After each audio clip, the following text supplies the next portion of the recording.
গাজায় যুদ্ধবিরতি কার্যকর হওয়ার পর গভীর সংকটে পড়েছেন ইসরায়েলের প্রধানমন্ত্রী বেনিয়ামিন নেতানিয়াহু।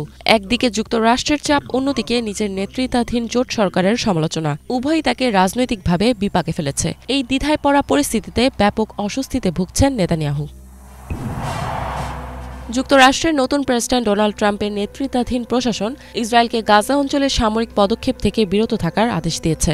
অন্যদিকে নেতানিয়াহুর জোট সরকারের কিছু কট্টরপন্থী শরিক দল হুঁশিয়ারি দিয়েছে যে গাজায় নতুন সামরিক পদক্ষেপ না নিলে তারা সরকার থেকে বের হয়ে যাবে। এদিকে ইসরায়েলের পুলিশ বিষয়ক মন্ত্রী ইতামার বেন গভির তার রাজনৈতিক দল জিউইশ পাওয়ার পার্টি সহ জোট সরকারের অংশ থেকে আলাদা হয়ে গেছেন। গত ১৯ জানুয়ারি সরকারি বিরতির প্রথম দিনেই বেন গভির তার পদ থেকে পদত্যাগ করেন। দেশটির কট্টরপন্থী নেতা এবং বর্তমান সরকারের অর্থমন্ত্রী বেজালের স্মোত্রিচ জানিয়েছেন, বিরতির প্রথম পর্যায় শেষ হওয়ার পর যদি গাজায় সামরিক অভিযান শুরু না হয় তাহলে তিনি তার দলসহ জোট ছাড়ার সিদ্ধান্ত নেবেন।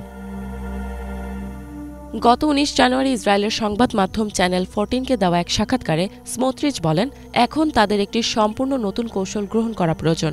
গাজা দখল করা, সেখানে সামরিক আইন প্রবর্তন করা এবং প্যালেস্টিনিয়ানদের অন্য দেশে স্থানান্তরিত হওয়ার জন্য উদ্বুদ্ধ করা এবং সর্বোপরি নিজেদের বিজয় নিশ্চিত করা।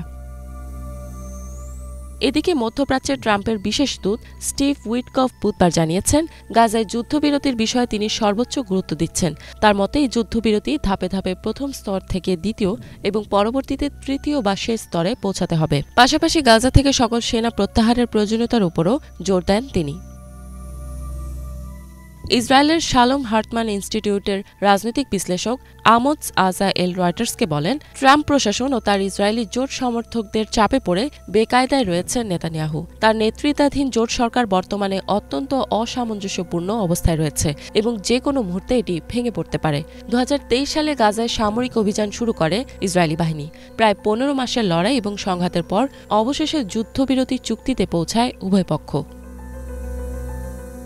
ইসরায়েলের প্রধানমন্ত্রী বেনিয়ামিন নেতানিয়াহু আগামী কয়েক সপ্তাহের মধ্যে যুক্তরাষ্ট্রের প্রেসিডেন্ট ডোনাল্ড ট্রাম্পের সাথে সাক্ষাৎ করবেন বলে জানিয়েছেন জাতিসংঘে ইসরায়েলের রাষ্ট্রদূত ড্যানি ড্যানন। তিনি আশা করছেন এই বৈঠকে গাজায় যুদ্ধবিরতি এবং ইসরায়েলি বন্দীদের মুক্তির বিষয়েও আলোচনা হবে। ইসরায়েলের রাষ্ট্রদূত মাইকেল হারজগ মার্কিন যুক্তরাষ্ট্রে ইসরায়েলি আর্মি রেডিওকে জানিয়েছেন, বর্তমান সময়ে ইসরায়েল ও যুক্তরাষ্ট্র দক্ষিণ লেবানন থেকে ইসরায়েলি বাহিনী প্রত্যাহারের বিষয়ে আলোচনা করছে। তবে ইসরায়েলি মিডিয়া জানাচ্ছে যে ইসরায়েল এই প্রত্যাহার স্থগিত করার পরিকল্পনা করছে। হারজগ আরও বলেন, তিনি বিশ্বাস করেন যে ইসরায়েল ও ট্রাম্প প্রশাসন লেবানন সংক্রান্ত একটি সমঝোতায় পৌঁছাবে, যদিও এ বিষয়ে আর বিস্তারিত কিছু জানাননি তিনি। ইফাত জাহান, বাংলা ভিশন।